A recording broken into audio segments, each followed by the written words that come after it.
예, 두 번째 모의고사 문제를 풀어보도록 하겠습니다. 자, 프로세스 상태죠. 디스패치와 타임 런 아웃이라고 하는 전이가 발생되는 두 가지 상태를 물어보고 있습니다. 아주 중요한 부분이죠. 중요한 부분. 자, 우리가 준비라는 단계를 거쳐서 그 다음에 실행이라는 데를 가죠. 실행이 끝나면 대기 상태로 가잖아요. 보류 상태. 그리고 다시 준비 상태. 이거를 우리가 뭐라 그래요? 이거는 wake up. 우리가 운영체제 첫 번째 프로세스 상태에서 가장 중요하게 설명했던 부분입니다. IO가 요구가 되면 대기 상태로 빠졌다가 IO 처리가 끝나면 준비 상태로 갔다가 다시 실행 상태로 전이되는 이 상태를 뭐라 그랬죠? 요걸 디스패치라 그랬죠. 요게 끝나면 타임 런 아웃이죠. 이쪽으로는 갈 수 없다 그랬죠. 이쪽으로도 갈 수가 없는 겁니다. 최소한 요 정도의 그림은 여러분이 알고 가셔야 돼요. 아직은 짙게 다루진 않았지만. 그래서 다음 타임 런 아웃과 디스패치 관계는 바로 이게 아니고 어떤 거예요? 런과 레디네요. 스풀과 버퍼는 어떤 겁니까? 속도 차이를 줄이기 위해서 하드디스크가 중요한 건 스풀, 메모리가 중요한 건 버퍼. 버퍼가 체계화된 것이 캐시 이렇게 이해를 해주시면 되겠군요. 그래서 답이 세 번째 거가 되는군요. 설명해놨고, 자, 그 다음은 두 번째 문제를 풀어보겠습니다. 네트워크 장비에 관련된 문제죠. 리피터, 원래 신호가 떨어지는 걸 좀 높여서 전달할 수 있는 증폭기에 해당되는 거니까 얘는 데이터 링크가 아니라 물리계층. 수동 허브 장비를 얘기하죠. 다중포트 스위치이며 이것도 물리계층. 브릿지는 플레임 목적을 주소로 검사하여 그 플레임에 계속 전달할지 말지 버려야 할지 말아야 할지 이쪽으로 할지 저렇게 결정해주는 링크 계층의 장비입니다. 세 번째가 맞고요. 라우트 경로 선택은 어디 계층? 네트워크 계층. 뭐 기본적인 사항들이니까 정확히 기억해서 답을 찾으시면 됩니다. 답이 설명해놨고 3번이 되는 겁니다. 다음 문제를 풀어보죠. 소프트웨어에 대한 얘기죠. 역시 프로세스 모델, 폭포수 모델은 요구사항이 잘 이해가 되지 않는 시스템, 가장 급격한 변화가 없는 격. 그러니까 전통적인 기법은 변화가 많은 것은 뭐예요? 변화가 많은 거는 프로토타입이고 변경이 많지 않은 것은 전통적인 기법을 쓰는 것이 좋다. 컴포넌트 기반의 모델은 소프트웨어 양을 줄일 수 있다. 나선형 모델은 프로토타입 모델의 반복성을 무슨 나선형은 점증형이라고도 하는데 반복한다는 거 아닙니까? 당연히 3번은 않는다 그랬으니까 틀렸네. V 모델은 폭포수와 프로토타입을 합쳐놓은 겁니다. 이렇게 생긴 거예요. V 모델. 볼까요? 어떤 내용인지. 자, V 모델은 폭포수와 테스트 검증을 강조한 모델이죠.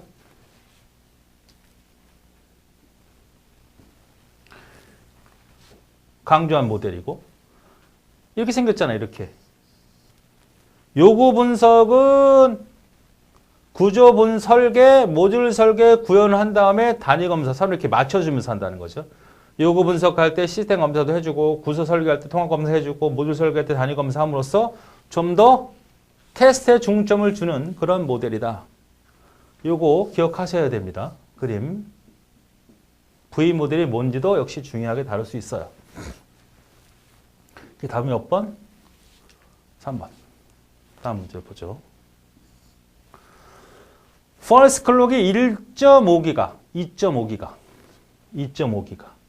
단위가 벌써 기가 나왔네요.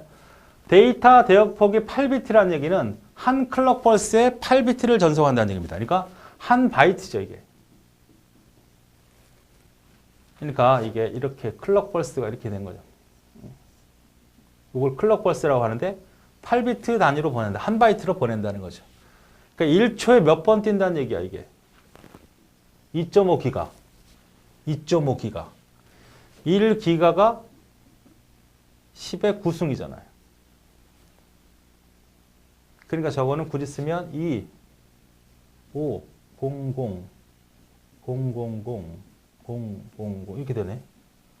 헤르츠입니다. 그러니까 이 태역코의 8이니까 그냥 똑같은 거죠. 8비트. 이게 만약에 1바이트니까 지금 단위는 어떻게 되어 있습니까? 바이트로 되어 있잖아요. 그렇죠? 그러니까 약 2.5기가 맞습니다. 그러니까 한 바이트. 1초에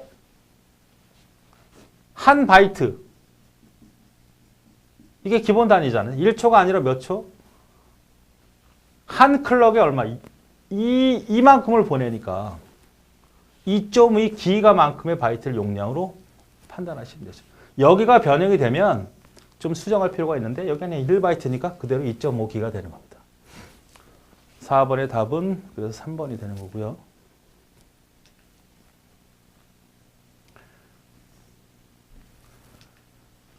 자, 5번 문제를 풀어보죠. 5번 문제는 뭐냐? 두 가지를 구분하는 문제예요. SSL과 DLL이죠. State Link Library. 이거는 Dynamic Link Library. 프로그램을 짜요. 그러면 목적 모듈이 나오죠. 이건 우리가 알아볼 수 있는 소스 모델이고 이걸 번역을 하면 우리가 기형, 목적 파일이라고 그러죠. 목적 파일. 그래서 이것이 뭘로 만들어집니까? 실행 파일로 만들어져요. 그러면 여기 보면 라이브러리라는 게 나옵니다. 라이브러리. 미리 만들어 놓은 프로그램들이 있어요. 혹은 지원을 받는 거. 프로그램은 하나만 자기가 처음부터 다 짜는 게 아니라 내가 만든 것도 있을 수 있고 메이커 측에서 제공받은 것들이 있거든요. 이런 것들을 우리는 보통 라이브러리라고 하는 거예요. 라이브러리. 내가 프로그램을 처음부터 끝까지 짤 수도 있지만 이미 만들어 놓은 걸 갖다 쓰는 것이 바로 라이브러리 형태의 텐데 그러면 정적으로 갈 거냐 동적으로 갈 거냐예요.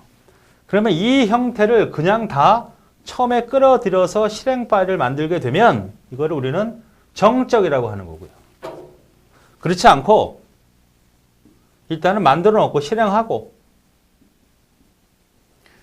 하고 그때그때 갖다 쓰는 것이 바로 뭐다? 동적 라이브러리 형태입니다. DLL이에요. 그러니까 우리는 큰 차이가 있죠. 이 전체를 만약에 큰 전체를 그대로 갖다 쓰면 그리고 하나의 큰 프로그램이 만들어지면 이건 융통성이 없어요. 프로그램만 괜히 커지고. 근데 얘는 그냥 실행 파일을 만들어 놓고 필요할 때마다 그때그때 쓰면 실행 파일도 적고 융통성도 있고 상당히 좋다는 얘기예요. 그래서 실제로 우리 모든 프로그램들은 SLL이 아니라 DLL 형태로 사용을 합니다. 자, 그러면 내용을 좀 살펴보고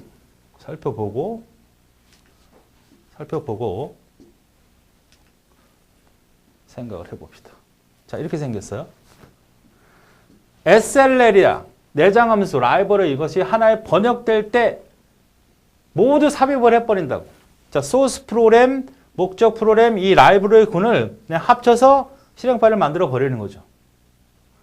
DL 연결 작업은 사용자 프로그램 실행되기 전에 이루어진단 말이죠. 링킹 작업이, DDL의 링킹 작업이. 그 메모리가 커질 수밖에 없죠. 여기에 포함된 것이 필요한 것도 있지만 그렇지 않은 것도 있을 수 있거든요. 용량이 커질 수밖에 없다. 그리고 여러 개 사용자가 이걸 갖다 쓸 수가 없다는 얘기지. 그런 단점을 갖고 있다. 갱신도 어렵고 답답하다는 얘기입니다.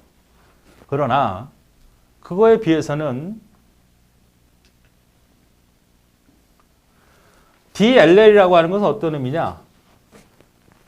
실행되면서 동적으로 링크된다는 얘기예요. 그렇죠? 실행이 이루어진다는 얘기지. 메모리가 크기가 작아지 조처다. 디스크공을 절약할 수가 있고 실행 속도 빠르고 그러니까 다 대부분 뭘 쓴다? DLL 방식으로 쓴다. 그래서 프로그램을 설치하게 되면 여러 가지 파일들이 있는데 DLL 파일들이 되게 많은 거예요. 그래서 필요할 때마다 갖다 쓰는 겁니다. 그러면 SLL 형태는 아예 그 파일이 없는 거죠. 보이지 않습니다. 설치 파일에. 자, 그래서 첫 번째 옳지 않은 것은 실행되기 전에 이루어진다는 말이 나왔죠. 그죠? 실행되기 전에 이루어진다라는 말이 나왔잖아요. 이건 어떤 걸 말하는 거예요? 이거는 바로 SLL을 말하는 거죠.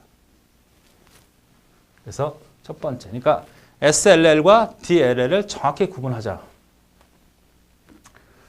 그 다음 문제를 살펴보죠.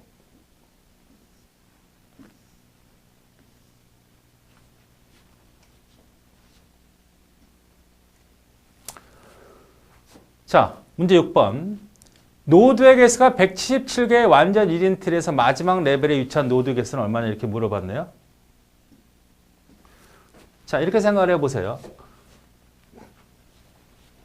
이건 완전 2진 틀입니다. 이건 정이진 틀이고 이런 거. 이런 모습을 갖췄는데 이쪽에 하나가 빠지면 완전 2진 틀이가 되는 거고요. 정, 풀. 이게 풀이죠. 이게 풀. 굳이 얘기하면 이런 상태도 뭐야? 이거는 컴플리트라고 할 수 있는 거고 이거는 풀 이진틀입니다. 자, 그래서 이거의 차수가 레벨이 어떻게 돼? 하나, 둘, 셋이죠? 2에 3승 빼기 1 하면 뭐가 나와요? 7이 나옵니다. 이게 바로 뭐예요? 단계수를 말해요. 하나, 둘, 세 개. 7개는 뭘까요? 바로 풀일 때 하나, 둘, 셋, 넷, 다섯, 여섯, 7개입니다. 자, 지금은 이 얘기를 하는 게 아니고요. 완전 이진칠이야. 177개 노드가 있다는 얘기예요. 마지막 레벨의 노드가 몇 개나 물어보고 있는 거거든요. 그러면 요거와 근접한 걸 찾아보자고. 2의 4승은 얼마? 2의 5승은 얼마? 2의 6승은 얼마? 2의 7승이 돼야 127이 되죠. 128. 맞습니까? 4승은 아니잖아. 32, 64는 아니잖아. 128이 어디 갖고 와? 177에 가깝잖아. 다시 말하면 이렇게 내려가가지고 단계가 7이 될 때 완전 풀 이 전체 노드수가 몇 개가 된다는 거야? 128개가 된다는 얘기거든요. 근데 완전 루틴은 이런 개념이 아니고 이런 상태잖아. 나머지도 붙어 있겠지 이렇게. 응? 그러면 문제의 뜻은 뭐예요? 이게 몇 개냐야 이게. 맞잖아. 177개인데 전체가. 177개인데 마지막 레벨에 위치한 노드는 개수는 뭐냐. 그러니까 우리가 177개와 같은 뭘 찾은 거예요? 풀을 찾은 거죠. 풀 이진트를 찾은 거란 말이야. 이 공식을 써서. 그럼 128개잖아 이게. 그럼 100 하나 빼야죠. 죄송합니다. 하나 빼니까 127개죠. 이걸 안 뺐어. 그러니까 127개잖아. 이게 127개, 이게 127개. 그럼 요건 몇 개냐 이거야, 몇 개. 계산해 보니까 177개에다가 127개 빼니까 50개 나오네. 맞습니까? 자, 그러니까 우리는 요 완전 이진트리와 이게 완전 이진트리가 아니고 정 이진트리. 풀 이진트리야, 풀. 이거는 컴플리트고. 그러니까 이거를 가르쳐주고 이거를 알면 이걸 알 수 있잖아. 그치? 이 개수를. 그것을 좀 확대시킨 겁니다. 그래서 127개에 해당되는 자료 개수를 찾아보고 나머지가 몇 개냐를 판단하는 문제. 49하고 50이 많이 틀릴 수 있는 내용이죠. 50입니다. 제가 이걸 뺀 거를 놓쳤죠. 1. 자, 그래서 답이 50입니다. 50. 자, 다음 문제 보죠. 다음 베트웬이라는 연산의 의미와 동일한 건 뭐냐. 우리가 처음 보는 SQL인데 의미상 보면 어떻게 돼요? 이게 당연히 뭐뭐 사이라는 얘기 아닙니까? 뭐뭐 사이. 요거를 다른 게 어떻게 표현할 수 있느냐 이거예요. 우리가 보통 이런 걸 주의하셔야 돼요. 뭐 10에다가 이건 C 언어도 연관이 됩니다. 데이터베이스 마찬가지고. 이걸 만약에 코딩을 한다고 하면 10하고 자, 이건 어떻게 돼요?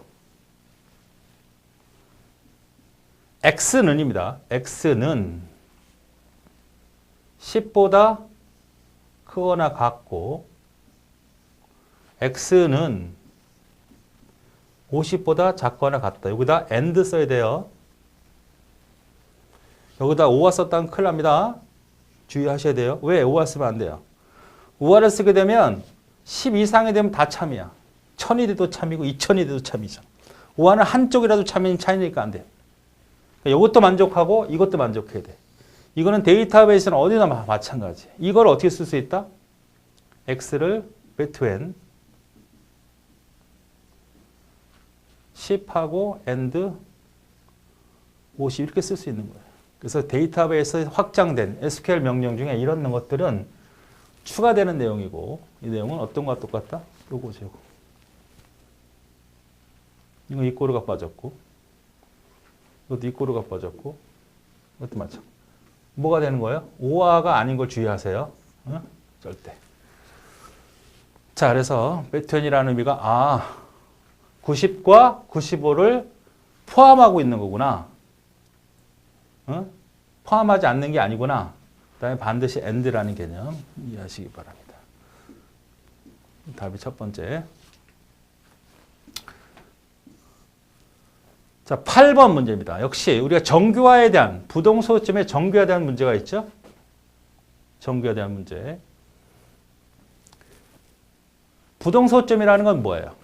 3.5, 14.7, 0.0004 점이 고정되어 있지 않다는 얘기지. 정수는 고정되어 있으니까 고정소수점. 실수는 고정되어 있지 않으니까 부동소수점. 이걸 어떻게 줘야 돼요? 정규화를 시켜야 되잖아. 똑같이.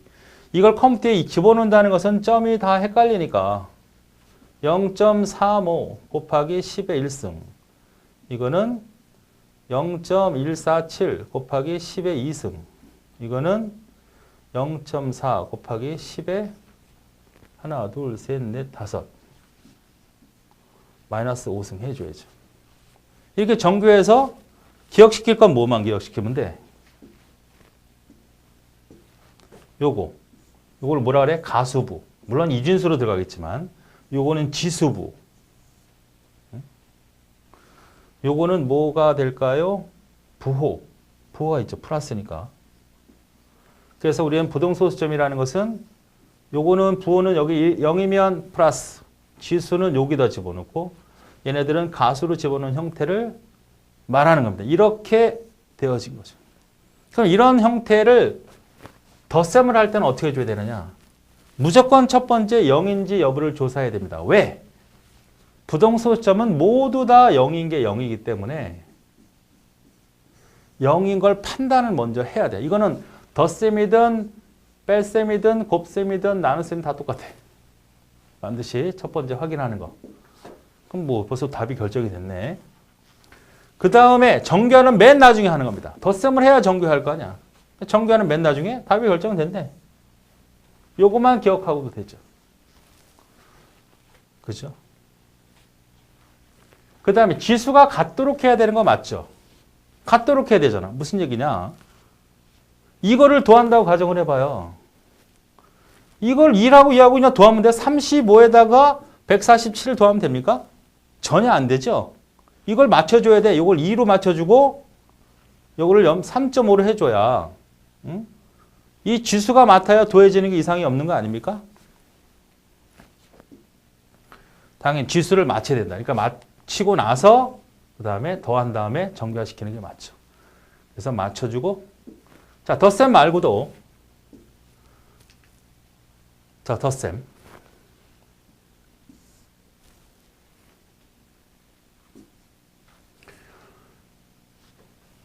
자, 0인지 값이 0이 소수점 정규할 수 없단 말이죠. 왜? 그 형식이 다르기 때문에 그래요. 부동소수점은. 이건 IT리플 확인해 보면 알 수 있습니다. 큰 지수에 맞춰서 같도록 조정한 다음에 빼는 거죠.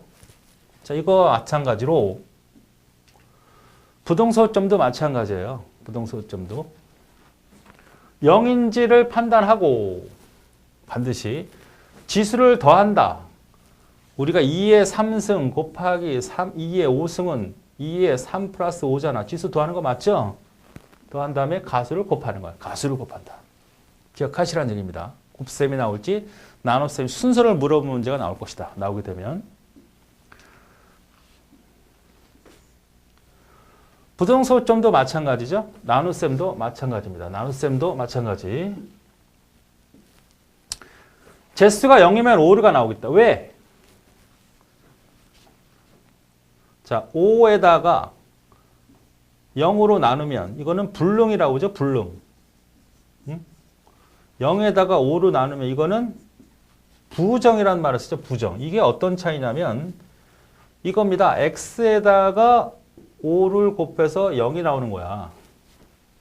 그럼 얼마 x는? 0을 집어넣으면 되죠. 이 꼴이잖아. 그러니까 그런데 이건 안 되지.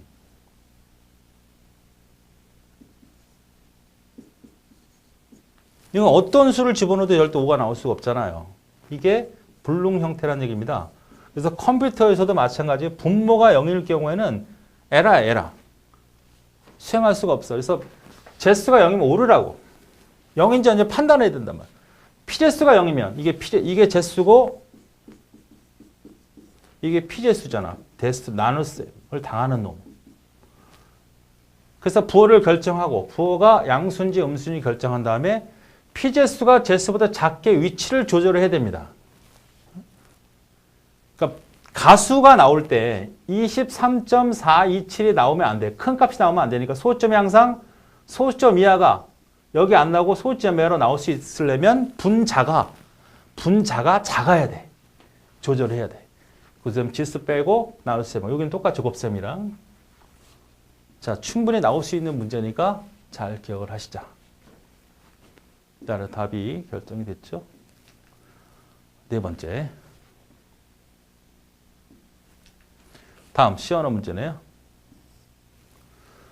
다음 C언어 프로그램의 실행 결과로 옳은 건 뭐냐 이렇게 물어보죠. 아주 질문들이 가장 많은 그런 내용들 중에 하나입니다.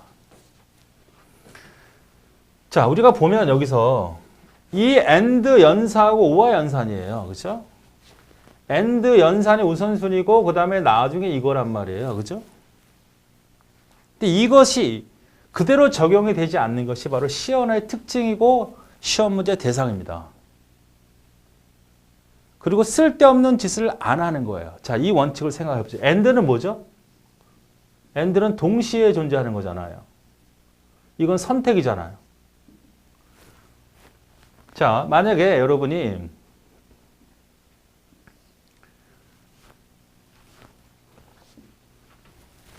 우리 회사의 직원들 중에 해외 파견을 보내고 싶어요. 그러면 영어를 잘하고 결혼을 안 하고 남자였으면 좋겠고 그 다음 일본어도 잘했으면 좋겠어. 이 네 가지 조건을 다 만족하면 보낸다 그러면 어떻게 줘야 돼? AND를 써야 되는 거 맞죠? 그죠? 조건 AND, 조건 AND, 조건 AND, 조건 AND. 조건이 다 AND가 붙은 거죠. 그러면 결과를 얻고자 하는 것은 만약에 영어를 못하면 더 이상 갈 필요가 있어 없어? 영어 못하면 끝나는 거 아니야. 뭐 딴 거 물어볼 필요 없잖아. 영어를 잘해야 되고 결혼 안 했고 일어도 잘했으면 좋겠고 여러 가지 조건이 있어요. 그러면 첫 번째 영어를 못하면 볼 것도 없어. 진행을 할 필요가 없다는 거야. 쓸데없는 짓이잖아. 그걸 안 하는 거야, C언어는. 반대로 요번에 영어 잘해도 되고 영어를 잘해도 하거나 일어도 잘해도 되고 남자여도 돼. 세 개 중에 하나라도 만족되면 돼. 이걸 선택하는 것은 반드시 다 따져봐야 되는 상황이거든요. 자, 그래서 확인해 보죠. A가 -1이고 B가 -1이고 C가 -1이에요. D가 최종 얻어지는 값입니다. 그러니까 D는 결국 얻고자 하는 값이 뭐예요? 1 아니면 0입니다. 참과 거짓을 결정하는 게 목적이에요. 그러면 자, 요거를 판단해 보죠. 여기는 어떻게 됩니까? 목적은 뒤에 0이나 1을 집어넣는 거야. 참과 거진을 집어넣는 거니까 프라 A라고 하는 건 어떻게 돼? 0이 돼버렸죠. 마이너스 1이니까 재계산을 해보는 거니까. 0이 됐어. 그럼 여기를 볼 필요가 있나? 안 봐도 돼, 여기는.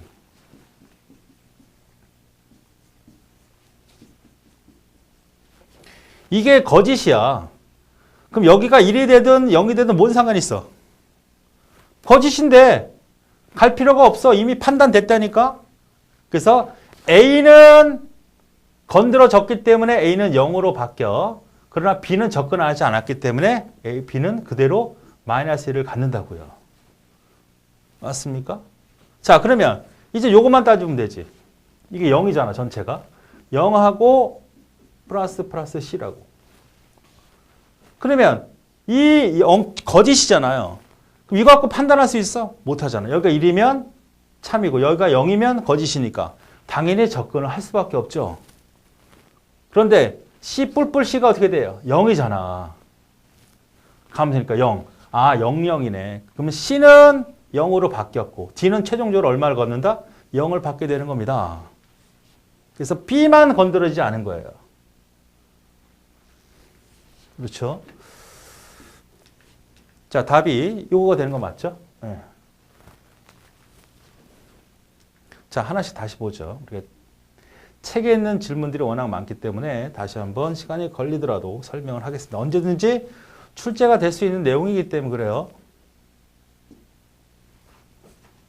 자, 보시죠.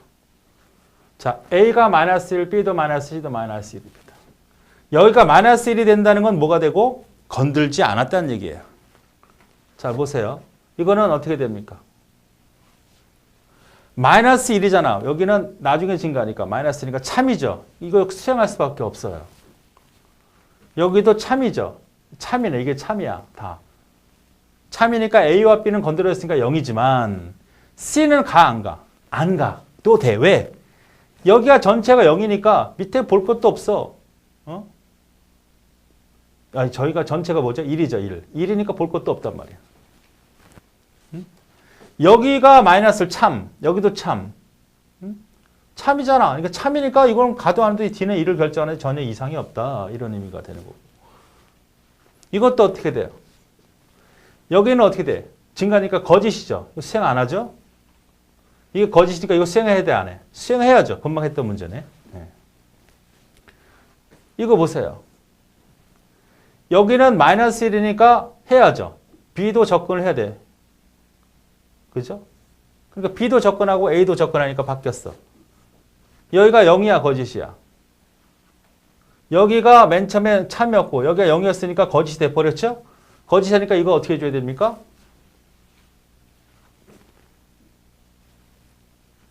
여기가 참이니까 접근해야 돼. 자르지 말고. 여기가 0이니까 이게 전체가 거짓이야. 거짓이 이쪽 접근해 봐야죠. 역시 거짓이니까 다 건드려지는 상황이 되네요. 자, 요거만 봅시다. 요거. 당연히 이게 나중에 해야 되는 게 맞아요. 나중에 해야 되는 게 맞는데 이게 첫 번째 이걸 먼저 해야 되는 게 맞는데 봐요. 여기 A가 얼마야? 마이너스 1이잖아. 뒤에 1을 결정하는데 전혀 문제가 돼. 여기 뒤에 있는 값이 0이든 1이든 뭔 상관이 있어. 여기가 A가 마이너스 1이야. 마이너스 1은 참이거든. 참을 결정하는데 전혀 영향을 주지 않으니까 여기서 끝나버린다고. 그러니까 1을 결정해 주는데 전혀 영향을 주지 않고 B나 C는 그대로 있고 A만 딱 증가된다. 0으로. 자, 이것은 몇 번 설명해도 잘 이해가 안 되는 분들이 많으니까 정말 난 이해를 못하겠다 그러면 언제든지 저 통화를 해서 해석을 하시기 바랍니다. 언제든지 접변을 해드릴 테니까. 자, 그 다음.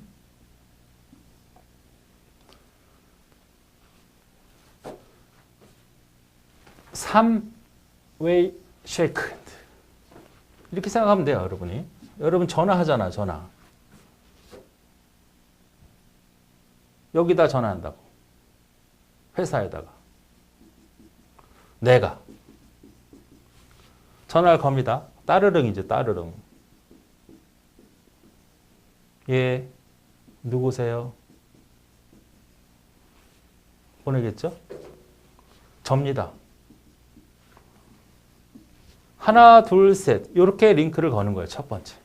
이게 뭐가 되고 어떤 홈페이지 서버가 되고 이것이 클라이언트는 여러분 컴퓨터가 되겠죠. 그래서 TCP는 이런 형태로 우리가 작업을 수행합니다. 그래서 이거는 뭐냐? SYN을 날려줘요. 따르릉 소리죠. 그래? 누군데? 아이, 접니다. 이렇게 해줌으로써 뭐가 되는 거예요? 이 컴퓨터와 이 컴퓨터는 바로 링크 설정이 되는 거예요. 설정이 돼서 세션이 성립이 되는 겁니다. 그래서 세션을 끊기 전까지는 계속 데이터를 주고받을 수 있는 거예요. 이런 프로토콜 3단계를 거친다 해서 TCP라는 거고 UDP는 안 해요. 그냥 데이터 보내버리고 받든지 말든지. 그러나 UDP라고 하는 것은 그만큼 어떻게 돼?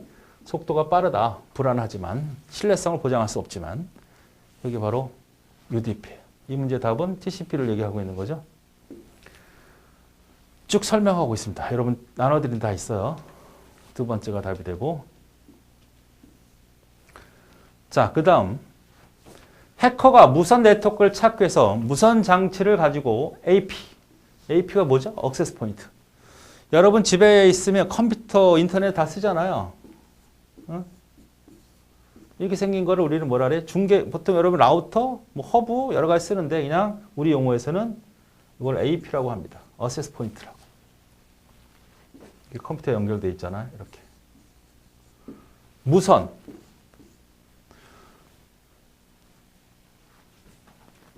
해킹 과정을 초기 단계에 사용하는 방법은 뭐냐? 무선 네트워크. 그러니까 우리 집에 이런 걸 대부분 다 쓰잖아요. 그죠?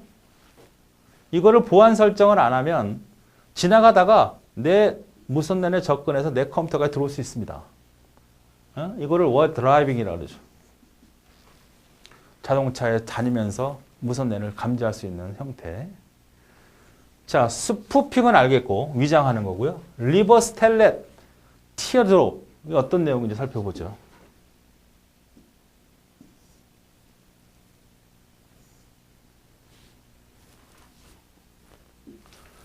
자, 스푸핑 뭐 워낙 많이 했던 거고.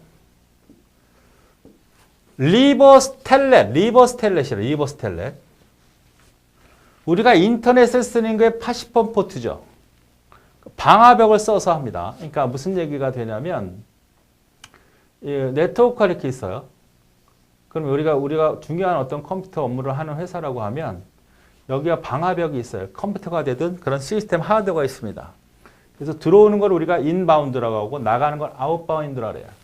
그래서 웬만하면 홈페이지 HTTP 프로토콜 쓰는 80번 포트만 딱 열어놔요. 대부분. 들어오는 건 받을 수 있도록. 그런데 거꾸로 안에서 바깥으로 사용할 수 있게끔 이 공격이 시도가 되면 바로 우리는 이것을 리버스 텔넷이라고 합니다. 방화벽에 존재하는 시스템을 공격할 때 사용한다. 방화벽 내부에 존재하기 때문에 80번 포트를 이용한 웹 서비스만 제공을 하기 때문에 방화벽 인바운드 정책은 80번 충분하다는 얘기죠. 그런데 아웃바운드 정책은 별다른 필터를 시행하지 않기 때문에 웹 공격 이런 형태의 허점을 이용한다는 얘기. 누구 취약한 놈 들어가서 여기서 해결을 해버린다는 얘기죠. 그런 문제. 그러니까 역으로 텔넷 접근을 한다고 보시면 되겠고. 티어 드롭이라는 것은 우리가 데이터를 보낼 때 패켓화 시켜서 보내죠.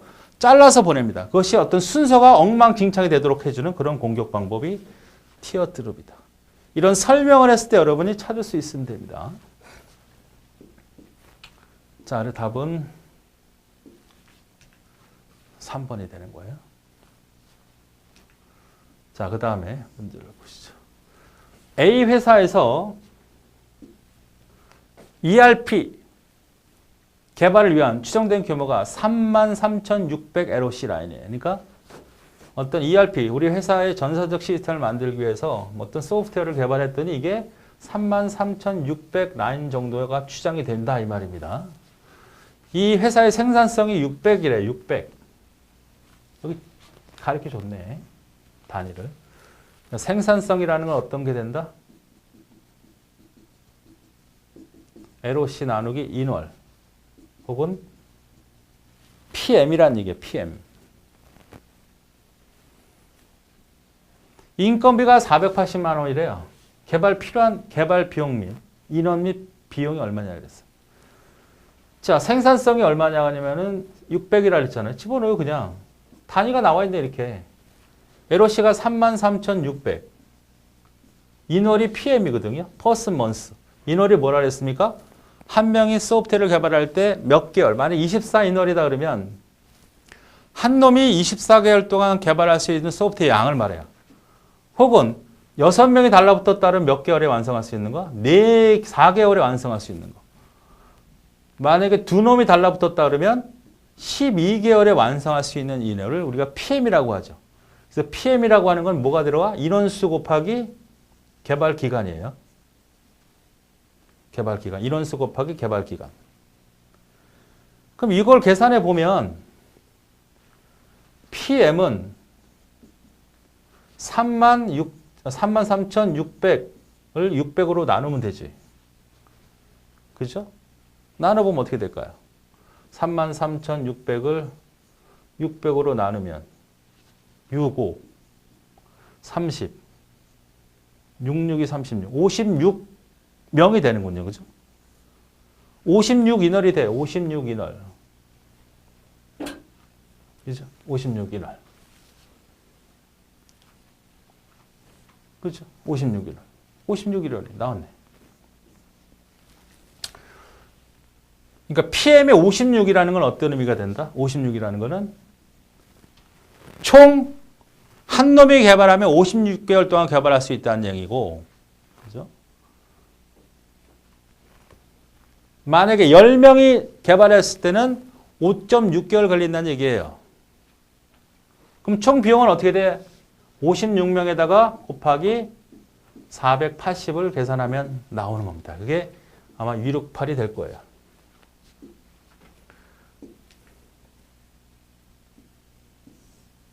자, 보시죠. 생산성이라는 부분 공식 나눴더니 PM이 이렇게 나왔어요. 56이 나온 거죠. 개발 비용은 인원수에다가 단위 비용, 월급 계산을 했더니 그대로 나오는 겁니다. 숫자가 좀 커볼 뿐, 그다음 문제를 좀 꼬아놨을 뿐, 여러분이 풀었던 그런 문제가 되는데 이렇게 물어볼 수도 있죠. 필요한 여기서 이럴 때 프로젝트 개발한 비용 말고 인원 말고 10명이 투입됐다. 몇 개월 동안 완성이 되느냐를 물으면 이때는 5.6개월이 되는 5.6개월. 그죠? 왜? 인원수가 56이라는 건 다양하게 낼 수 있다 그랬잖아. 이 56이라는 건 한 사람이 개발했을 때 56개월이니까 두 사람이 개발할 때 나누면 되고 세 사람이 개발할 때 나눠주고 그런 관계를 기억하자는 얘기입니다. 자, 그래서 답이 세 번째가 됩니다. 자, 그 다음 13번은 데이터베이스 문제네요. 다음 속성은 A, B, C, D 4개 투플로 구성되고 4개로 되어 있고 함수 종속 관계는 이 A, B를 묶어서 C가 나타나고 그 다음 A가 D를 가리키는 형국이에요. 이거는 두 개가 묶여서 C를 가리키는 거예요. 여기는 A가 D를 가리킵니다. 자, A가 누굴 가리켜? 얘를 종속관계를 갖고 있다 그러면 A1은 반드시 D1이 돼야 돼. 얘도 뭐야? 당연히 D1이 돼야 돼. 이런 관계는. A4는 A4가 D4가 됐잖아. 또 뒤에 보서 A4가 또 나왔다면 뭐가 돼야 돼? D4가 돼야 돼. 이 뒤에 또 A1이 나왔다 그러면 이건 당연히 뭐야? D1이 돼야 돼. 이런 관계를 갖고 있는 거예요. 이건 성립이 됐죠. 그럼 A, B를 두 개를 묶어서 C를 결정하는 거니까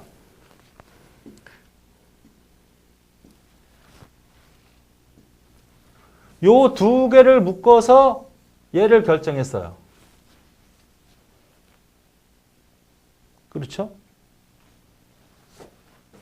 이거 두 개 묶어서 얘를 결정한 거란 말이야. 요거 두 개 묶어서 얘를 결정했단 말이에요. 그러면 여기 C1이 결정되는 요 요소는 누구냐 이거예요.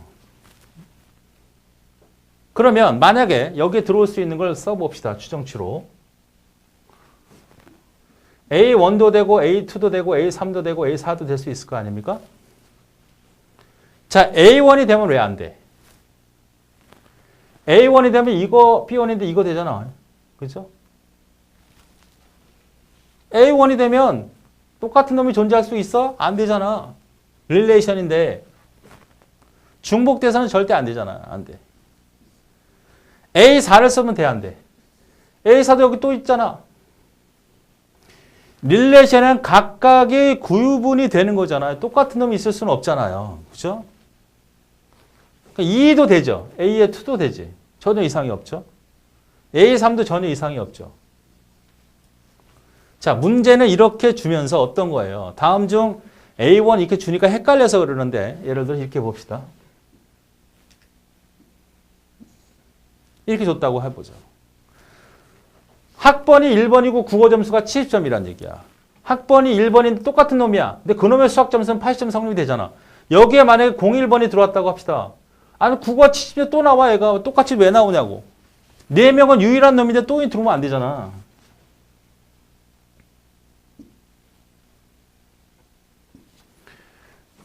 학번이 01번의 국어 점수가 70점 맞지. 01번의 수학, 여기에 국어 들어오면 안 되죠. 수학 점수가 80점이 맞잖아.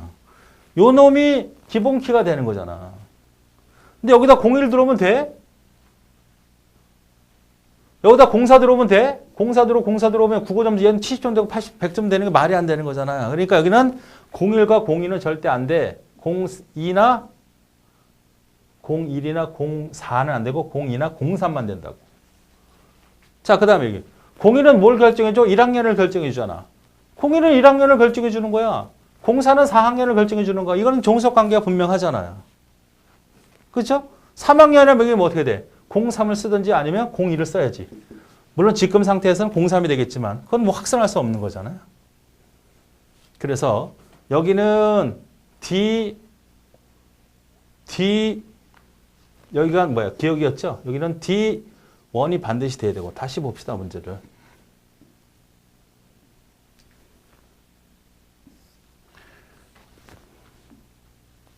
보세요. 얘는 이런 공개를 갖고 있으니까 이거 결정하는 거 맞고 얘는 이거 결정하는 거 맞아요. D2가 될 수가 없습니다. 무조건 종속관계를 갖고 있기 때문에 A1은 결정하는 거예요. 이건 이거 결정한 거예요. 얘는 어떻게 돼요? 이거 결정한 거 맞아. 여기를 다시 A1을 쓰면 똑같은 놈이 생기니까 안 된다고. A4를 쓰면 어떻게 돼? 똑같은 놈이 생기니까 안 된다고. 그러니까 여기 들어올 수 있는 놈은 A2나 A3밖에 없다. 이런 얘기입니다. 그래서 두 번째가 답이 되는 그런 문제가 될 거예요. 됐죠? 다음 유닉스에서 프로세스 간의 통신에 대한 문제인데요. 자, 여기서 세마포라는 얘기는 뭐예요? 뭐 워낙 많이 했던 거니까. 우리는 컴퓨터에서 보유하고 있는 자원은 하나밖에 없다. 그 하나밖에 없는 자원은 여러 개 프로세스가 공유해야 된다. 동시에 공유할 수 없도록 막아내는 것을 상호배제라고 하고 상호배제 알고리즘을 우리는 세마포라고 합니다. 그래서 원자성을 갖는 거 맞죠.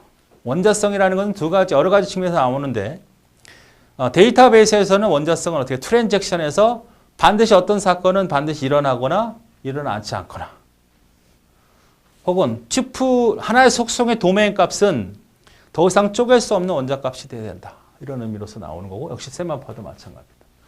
시그널 커널 또는 프로세스가 비동기적으로 특정 사건을 통제하는데 시그널과 웨이트가 있죠. 우리가 잠자기와 깨우기가 있잖아. 내가 자원을 더 이상 분배할 게 없어요. 프로세스가 계속 요구를 합니다. 달라고. 줄 수 없어. 너 자빠도 자고 있어. 어? 슬립. 혹은 웨이트 하라는 얘기죠. 이제 자원이 확보가 됐어? 너 일어나. 쓸 수 있으니까. 웨이크업. 혹은 시그널. 이거. 이 시그널이라고 하는 것은 어떤 의미다? 항상 규칙적으로 신호를 보내는 게 아니라 언제 줄지 모르니까 비동기적인 특성을 갖고 있다. 그 다음에 지명 파이프란 말을 우리가 처음 접하게 되는데요. 자, 그건 조금 이따 보고. 공유 메모리에 대한 상호 배제는 운영체제가 보장하지 않습니다. 보장하면 교착 상태가 발생해서는 안 돼. 그러니까 우리가 상호 배제하는 것은 하나의 공유 자원을 동시에 접근하지 못하도록 하는 작업이고 그런데 그런 과정에서 문제가 발생할 수 있는데 그것이 바로 교착 상태라고 했고 교착 상태는 필요하기다 그랬죠. 필요하다. 교착 상태가 없게 한다는 건 너무 성능이 떨어지니까 효율성이 없으니까 교착 상태를 인정하고 피해가자. 그래서 우리는 은행원 알고리즘이라고 하는 교착 상태 회피 방안을 설명해 드렸죠. 그런 건 바로 운영체제가 보장을 하지 못하기 때문에 그래요. 완벽하게 보장할 수 없다. 그럼 지명 파이프하고 비지명 파이프라고 하는데 그게 대체 뭐냐? 우리가 컴퓨터가 이렇게 있어요. 두 개의 컴퓨터가 있습니다. 데이터를 보내려면 뭐가 필요해요? 통신선이 필요하겠죠? 그래서 통신선을 통해서 유일하게 데이터를 보낼 수 있는 경로가 확보될 텐데 이걸 우리는 파이프라고 하는 겁니다. 내가 저쪽 컴퓨터나 이쪽 컴퓨터를 연결해서 데이터를 주고받잖아요. 그럼 그 데이터 경로는 누구도 접근할 수 없는 하나의 경로가 설정이 되고 거기를 통해서 우리는 메시지를 보내요. 이걸 소프트웨어적으로 소켓 통신을 한다고 합니다. 그러면 여기서 주고받는데 내가 대장이야. 너는 쫄따구야. 즉 부모와 자식 간의 관계를 하는 것은 비지명이라고 하고 부모와 자식 관계를 요구되는 것은 비지명이고 지명은 뭐냐? 서로 관계치 않겠다는 겁니다. 정리한 걸 보시죠. 보세요. 비지명이라는 건 뭐냐면 동기화죠. 한쪽 방향으로 가면서 부모와 자식 관계를 갖겠다.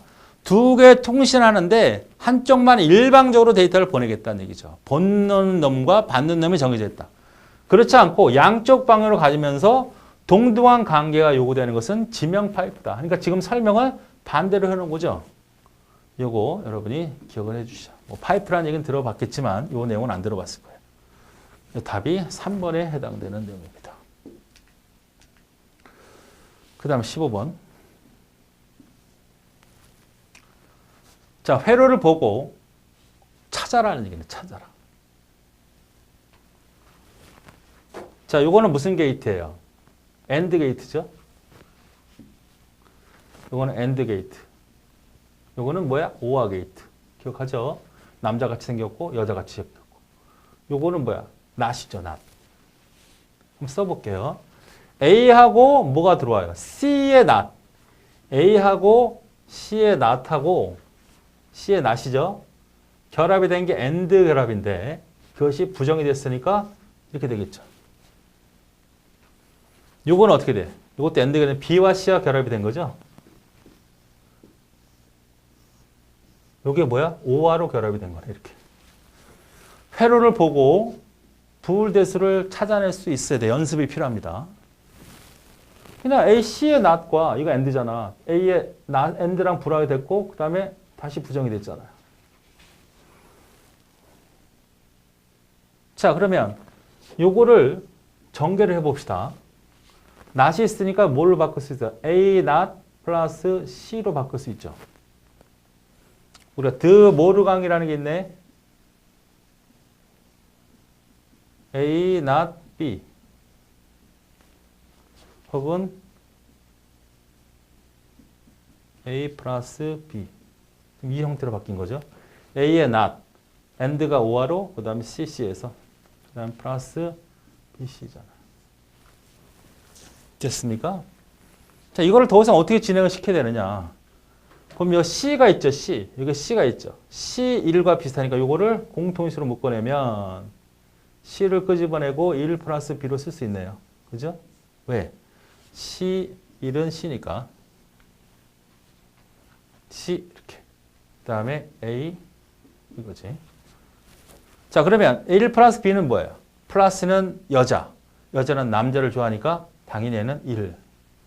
C1이니까 결국 A 이렇게 나오네요. 더 이상 안 돼. 근데 답이 없어. 자세히 보니까 요거 드모라운의 법칙을 보니까 똑같죠? 그죠? 똑같잖아, 이렇게. 이걸 저쪽으로 바꿔도 되고. 자, 요 내용도 좀 살펴볼 필요가 있는데, 요건 대체 뭐예요, 요거는? 답은 일단 3번이 결정됐고.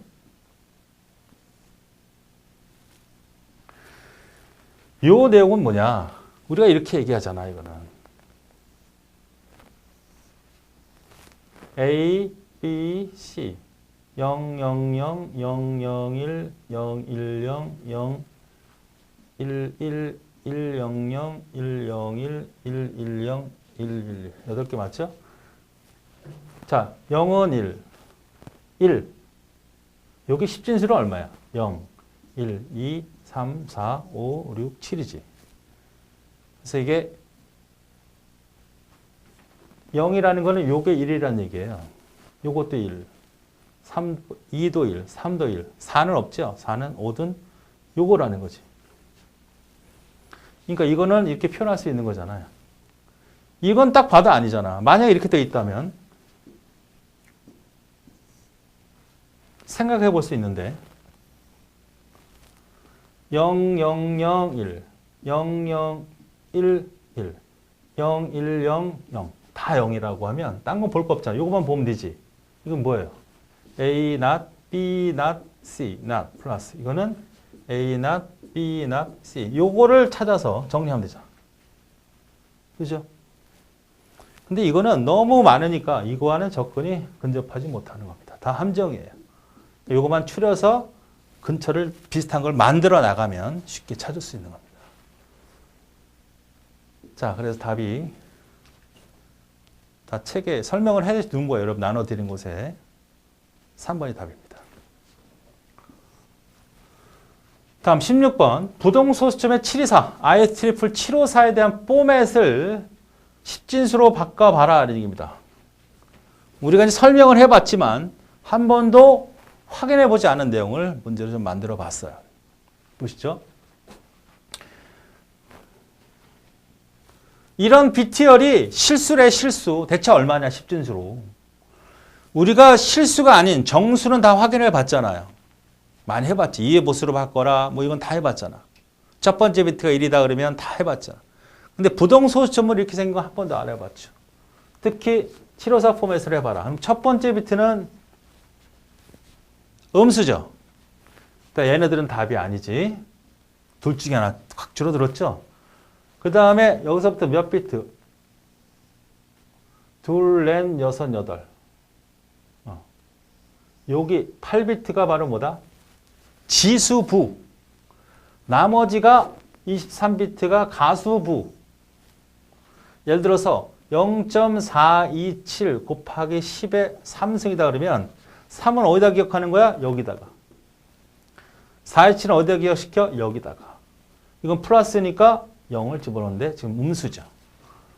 그런데 이런 형태의 포맷이 아니라 우리는 IEEE를 754 포맷으로 한다고 그랬습니다. 그렇죠? 그럼 이게 음수라는 건 확인이 됐어. 음수. 그럼 대체 요 값은 얼마냐? 이거 요 값은. 그냥 읽어내도 되지만 우리가 보통 지수라고 하는 것은 양수도 있지만 음수도 있잖아요. 그래서 8비트를 어떻게 가져가냐면 제로.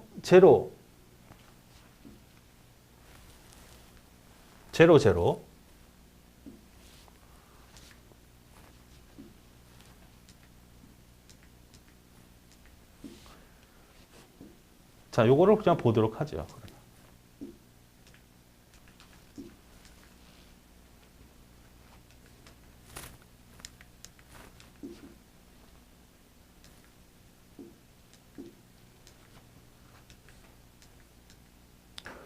자, 다시 한번 보죠. 이 자체를 어떻게 판단하냐면 이 값을 우리는 제로 아니고 0, 1, 1, 1, 1, 1, 1, 1이 얼마죠? 127입니다. 이걸 기준으로 가져가요. 그 다음에 1, 0, 0. 그 다음 수죠? 이게 뭘까요? 이게 1승입니다. 지수가 1승을 의미해요. 그 다음에 1, 0, 0, 0, 0, 0, 0, 1은 2승입니다. 쭉 진행을 하는 거예요. 그래서 어디까지? 128승까지 나오는 거죠. 반대는 어떻게 될까요? 하나 빼면 0, 1, 1, 1, 0, 1, 1, 1, 1, 0는 126이겠죠. 이거는 마이너스 1승. 무슨 얘기냐? 이게 얼마냐, 이게 얼마냐. 어? 이것까지 가볼까요? 1, 0, 0, 0, 0, 0, 1, 0. 이거는 3승. 1, 0, 0, 0, 0, 0, 1, 1. 이건 4승. 4승이네, 4승. 이건 4승. 아, 우리가 이 지수분은 부분은 3.4 곱하기 10의 마이너스 5승도 있지만 마이너스 5승도 있잖아. 그러니까 이걸 기준으로 해서 빼가면 음수고 이걸 갖고 더해가면 양수로 판단해서 마이너스 플러스 28부터 마이너스 127까지를 표현할 수 있도록 지수승을 만든 거죠. 보시죠.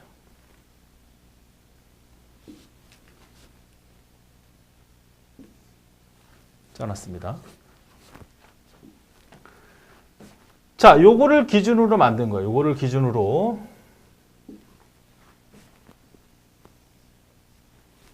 영승이죠, 영승.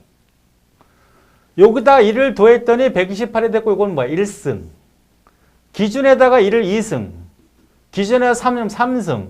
기준에 4승. 우리가 지금 요 값이야, 요 값. 요게 요거라고. 그쵸? 아, 이건 4승이구나. 거꾸로는 하나씩 빼가잖아. 이해되시죠? 그러니까 127이라는 기준을 가지고 거기서 빼가면 하나씩 줄면 지수가 음수가 되는 거고 양수가 되는 거죠. 그러니까 이거는 어떤 건가를 알 수 있어? 4승이야, 4승. 4승. 이게 다 끝났습니다. 계산을 해봐야죠. 그러면 우리가 IEEE 2.1은 어떻게 된다 그랬어? 2를 항상 꼬놓고 가수부 쓰고 곱하기 2에 지수부 쓰는 거죠. 이렇게 쓰기도 하고 혹은 1, 0 이렇게 쓰기도 하죠. 참 집어넣으면 되겠네. 가수분 어떤 거? 이걸 집어넣고 1, 0, 1, 0, 1, 0, 1이죠. 이 뒷부분은 뭐여야 앞에서부터 채워나가는 건 뒤에서 채워나가는 게 아니고 점 1이죠. 곱하기 얼마? 2에 4승이네. 4승. 4승 어디서 나온 거야? 이거에서 나온 거야. 그럼 원래 만수로 만들려면 어떻게 됩니까? 4니까 이걸 가져와야 되죠. 이걸 없애려면. 하나, 둘, 셋, 넷. 그래서 1, 1, 0, 1, 0, 점 1, 0, 1이네. 이걸 찾아낸 겁니다. 그럼 이게 얼마예요? 1, 2, 4, 8, 16이니까 26 점, 이건 얼마? 0.5. 이거는 0.25. 이거 0.125. 요거하고 요거가 살아있으니까 0.625가 되네. 음수니까 요 값이 바로 이 값에 해당된다. 어렵죠? 설명했던 내용이니까 잘 정리해 두시기 바랍니다. 잘 안 되면 반복해서 들으시면 돼요. 그래서 답이 두 번째. 그 다음 문제. 각 채널의 타임 슬롯을 사용하나 데이터를 전송하고자 할 때 채널에 대해서만 슬롯을 유동적으로 배정한다. 우리가 그 다중하기에는 두 가지 형태가 있었죠. 이렇게 컴퓨터를 연결하고, 이렇게 컴퓨터를 연결하고, 이렇게 연결하고, 이렇게 연결하고. 이렇게 있다면 여기가 1번 슬롯이고 2번, 3번, 4번이면 여기도 1번, 2번, 3번, 4번으로 고정되는 고정 슬롯 유효 방식을 STDM 방식이라고 하죠. 동기식 TDM. 그렇지 말고 1번, 2번, 3번, 4번을 항상 고정시키지 말고 얘가 3번이 될 수도 있고 얘가 1번이 될 수도 있고 얘가 2번이 될 수 있도록 해서 필요할 때마다 채널을 할당하는 방식을 우리는 ATDM 방식이라고 했어요. 맞습니까? 그래서 이 ATDM 방식이 같은 성로의 속도라고 하면 더 많은 단말기를 연결할 수가 있고 효율적으로 쓸 수 있고 필요할 때마다 채널을 할당하지만 이 접속이 계속 바뀌니까 얘는 고정이지만 얘는 유동이다. 유동. 주소를 찾기가 굉장히 어렵다. 복잡하지만 하나의 선로를 고정시켜서 쓰는 것보다 더 많은 단말기를 연결해서 쓸 수 있다. 이걸 뭐라고? ATDM. 이건 다른 말로 지능형 TDM, 확률적 TDM, 통계적 TDM. 이겁니다. 두 번째 얘기하고 있는 거죠. 다음 두 번째. 19번. 자, 이거는 뭐예요? 모듈이죠. fan out. fan in과 fan out. 우리가 이게 다 부품화된 모듈이죠. F에서 나를 부르는 호출의 개수가 바로 fan in이죠. 이거 몇 개? 3. 내가 부르는 놈. 이거 fan out 몇 개? 2개. 자, fan in과 fan out의 그램을 보고 찾을 수 있는 문제고, 거꾸로 설명할 수도 있습니다. fan in과 fan out의 설명이 올바른 게 뭐냐 혹은 잘못된 게 뭐냐 헷갈릴 수 있어. fan in은 나를 부르는 모듈. 나를 부르는 상위 모듈의 개수를 fan in. 내가 부르는 하위 모듈의 개수를 fan out. 자, 답이 세 번째 거. 자, 그 다음 문제를 볼까요? 20번 문제입니다. 엑셀 문제고. 자, 각각 수행했을 때 결과값을 얻던 건 뭐냐 이렇게 물어봤네요. 썸은 아시죠? 썸. 에버리지도 알죠? 평균이니까. 썸과 에버리지를 모르면 다시 가서 공부하고 계셔야 됩니다. 자, 카운터는 아시죠? 카운터. 그 다음에 맥스 A는 뭐냐? 맥스 A. 그 다음에 스몰. 작은 것 중에 두 번째 해당되는 거. 라지는 작은 큰 것 중에 두 번째 해당되는 거. 미니멈이 뭐냐 이거죠. 자, 그래서 일단 함수 설명을 먼저 해놨습니다. 확인을 해보죠. 맥스는 뭐죠? 어떤 특정한 범위를 지정했을 때 만약 이렇게 범위를 지정했다고 하면 이게 가장 큰 건 맥스가 100이죠. 그런데 A가 붙으면 논리값, true나 false나 텍스트가 있는 경우도 판단하겠다는 얘기예요. 그러니까 여기가 아무것도 없어. 비어있다면 뭐야? 공백이잖아. 공백. 그죠? 텍스트. 여기 만약에 여기다가 A라고 썼다 그러면 이 A는 뭐야? 텍스트에 해당되는 거죠. 이건 뭘로 판단하겠다? 0으로 판단하겠다 이거야. 이것도 마찬가지예요. 미니멈은 작은 거죠. true나 false가 있으면 1과 true는 1로 false는 0으로 텍스트는 0으로 판단하겠다 이거야. 만약에 이거를 max A로 판단했다면 얼마가 나와요? 100이 나오죠. 이걸 0으로 판단할 테니까. 그런데 minim A로 하면 어떨까요? 여기가 A가 있어. 그러면 73A 문자에 188이다 그러면 그냥 미니멈 하면 뭐가 나오는데 73이 나오는데 이 A가 플러스 돼 있으면 A도 포함시키니까 가장 작은 값이 얼마? 0이 되는 거죠. 맞습니까? 그 다음에 스몰이라고 하는 범위. 요 범위를 여기를 줄까요? 이 범위 주고 그 다음에 여기다 2를 썼다 그러면 두 번째로 작은 놈이야. 첫 번째 잡고 두 번, 요 놈이 나오는 거지. 만약 여기다 2를 썼다 그러면 이 범위에서 두 번째로 큰 놈이야. 이게 첫 번째 큰 놈, 두 번째로 큰 놈. 그러니까 가장 큰 값과 가장 작은 값는 찾는 맥스 미니멈에다가 이런 true, 논리상수와 텍스트가 포함되어 있는 형태를 물어보고 스몰과 라지에 관련된 걸 물어본 거죠. 그래서 가볼까요? 같은 내용이니까.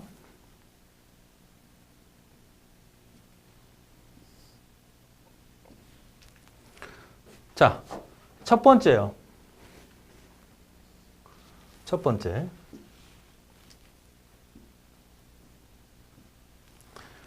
자, 카운트 A입니다.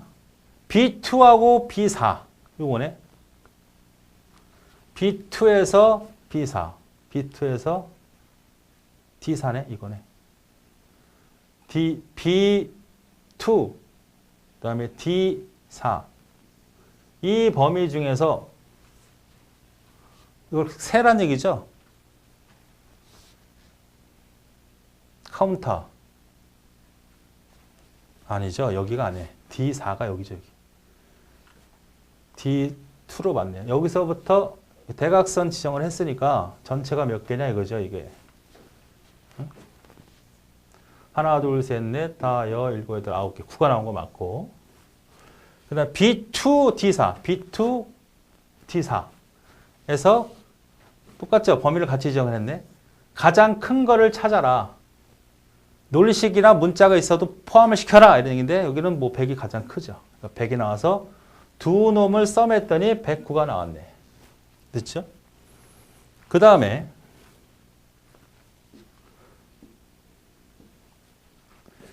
스몰 C2와 C4 여기서 찾으래. 여기서.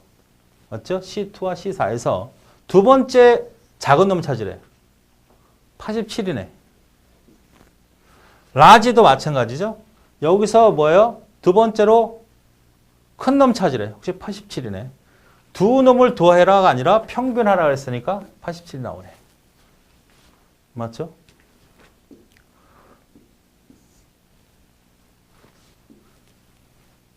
자, 그 다음에 B3에서 D4, B3에서 D4, D3 여기네. 여기서 두 번째로 작은 놈 찾으래. 87 맞네. B3에서 D는 똑같은 87 맞네요. 스몰이 다음 라지나 세 개 중에서 뭐 그것을 뭘 해라? 썸해라 했으니까 174가 나오네. 마지막으로 카운터 B2, B4, B2에서 D4 여기서 카운트로 세례는 9 맞네요. 확 패는 거네. B2에서 D4에서 뭐예요? 가장 작은 놈. 여기는 알파벳이 포함되어 있지 않죠? 가장 작은 놈이 65가 맞네요. 그죠? 65. 만약에 여기에 특별하게 65가 A가 있다면 이게 얼마가 돼? 0이 돼버리겠죠? 이거 주의하라는 얘기지. 그래서 두 놈을 더했더니 14가 된 겁니다. 예, 그래서 20번의 답은 3번이 되는 겁니다. 자, 여기까지 두 번째 모의고사를 풀어봤습니다. 역시 좀 난이도가 있고 또 어떤 문제는 다뤄보지 않은 것도 있지만 우리가 배웠던 그런 내용에서 다 출발했던 내용이니까 새롭게 받아들이지 마시고 적응을 해서 빨리빨리 숙지하시기 바랍니다. 수고하셨습니다.